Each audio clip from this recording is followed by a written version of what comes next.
হাটে আসছি ওই তরকারি দোকানে আসলাম। এই আঙ্কেল ফুলকপি কত করে? এই পাতাকপি কত করে? আর বেগুন? আর এটা 100 টাকা কেজি না করলে? আর এই সিম 80 টাকা কেজি। বিভিন্ন সবজি তরকারি আছে। আর জলপাই কত করে? 60 50। আর গাজর? গাজর তেমন নেওয়া লাগবে আঙ্কেল। লেবু কত করে বেচতেছ? টমেটো, বেগুন, বিভিন্ন জিনিসপত্র আছে তরকারি হাটে। বিভিন্ন রকম তরকারি হয়।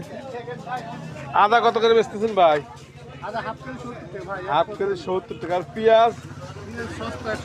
হ্যাঁ 120। পেঁয়াজের দাম আবার বাড়ছে। আর কাঁচামরিচ?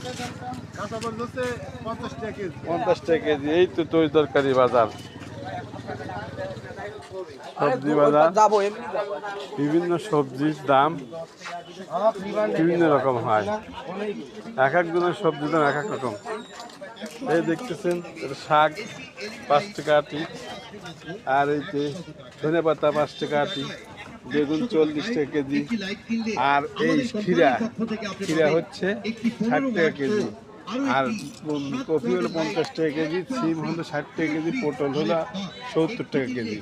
এরকম মশলা তরকারির দোকান বনপাড়া বাজারে চিত্র আমি তুলে দিলাম। কেমন লাগলো জানাবেন আপনারা।